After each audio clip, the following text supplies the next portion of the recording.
Welcome back for another video. Blank Gameweek 28 up next, and in this video we'll look at the best players to buy for the blank. Most of us will need to focus our transfers on the blank this week in order to field 11 players, or likewise if your free hit or wildcards active, this video will guide your team. If you'd like to follow this and other content on the channel each week, make sure you subscribe to the channel. Today's video has been sponsored by Fantasy Football Scout, and this week I wanted to demo the fixture ticker tool in the members area, a key part of the season to use it with blanks and doubles ahead. You can sort the fixture difficulty by attack, defence or overall.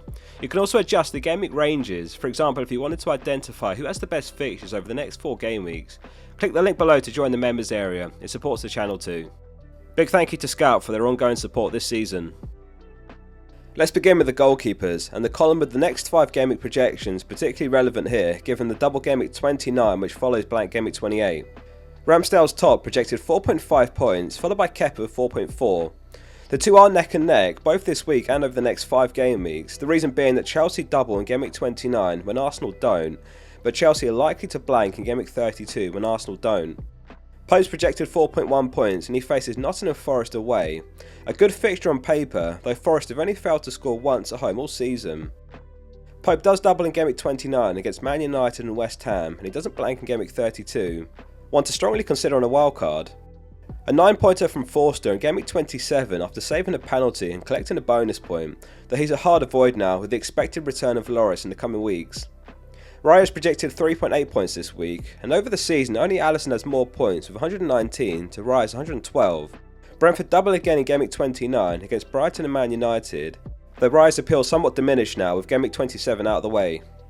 Although Ramsdale is top of the projections for game week 28, on a free hit I'd have outfield players from Arsenal instead, 2 midfielders and a defender, or even 3 midfielders. We'll talk more about the mids later in the video, but onto the defenders next. Gabriel's joint top of the projections with James, both on 5 points.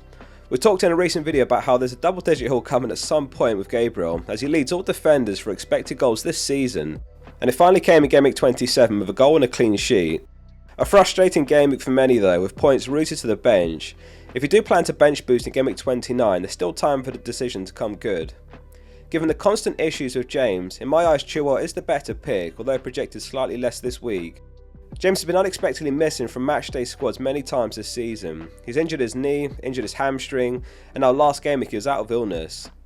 Chilwell's record's at least a bit better, and both of them carry equal threat in their new wing-back roles, with Potter recently switched into a back 3 formation, a position they're very familiar with from their time under Tuchel.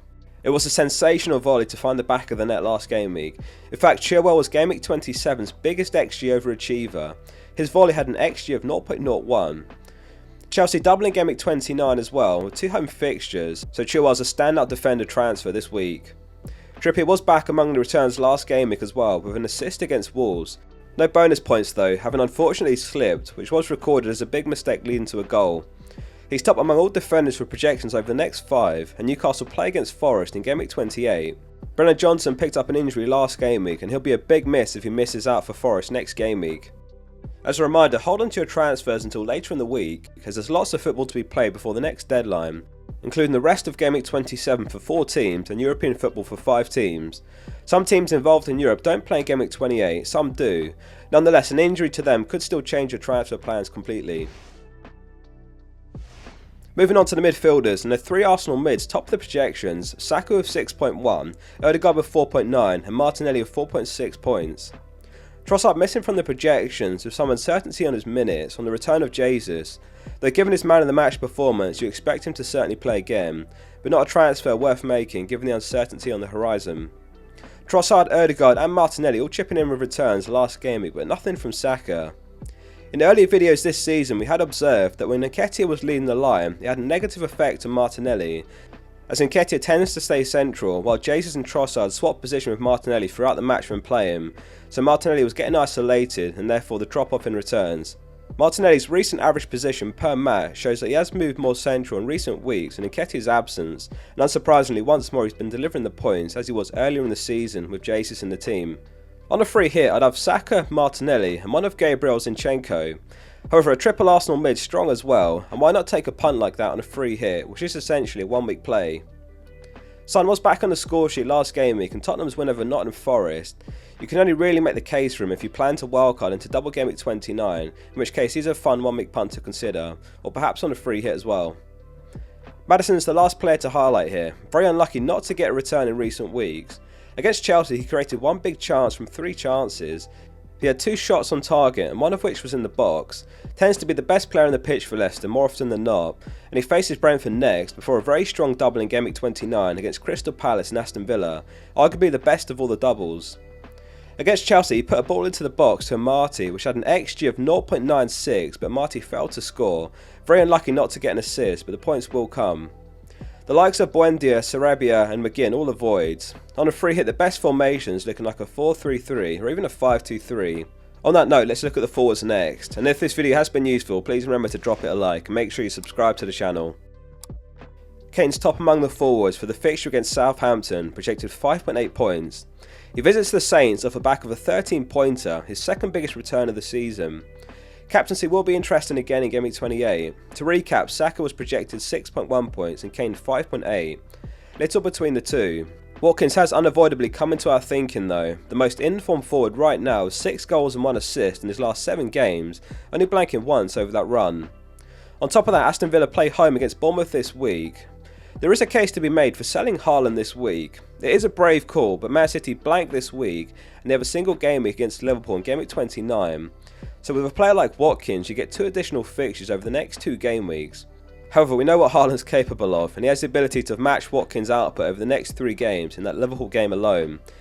Historically, Man City versus Liverpool has been a high scoring affair. Another asset worth consideration is Havertz. We learned recently that he and James are on penalty duties now, though Havertz has just 1 goal in his last 7 games.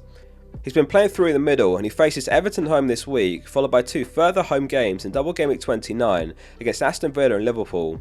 3 home games in a row, 4 in the next 5. Of all the forwards on this week's projections, Chelsea are the only team who may blank in game week 32, something to bear in mind if you are out of chips. These are the potential blank game week 32 fixtures from Ben Crellin. Brighton, Man City, Man United and Chelsea likely to blank. Fulham and Leeds have a small chance. For that reason, Solanke is an interesting third forward to consider for only 5.5 mil.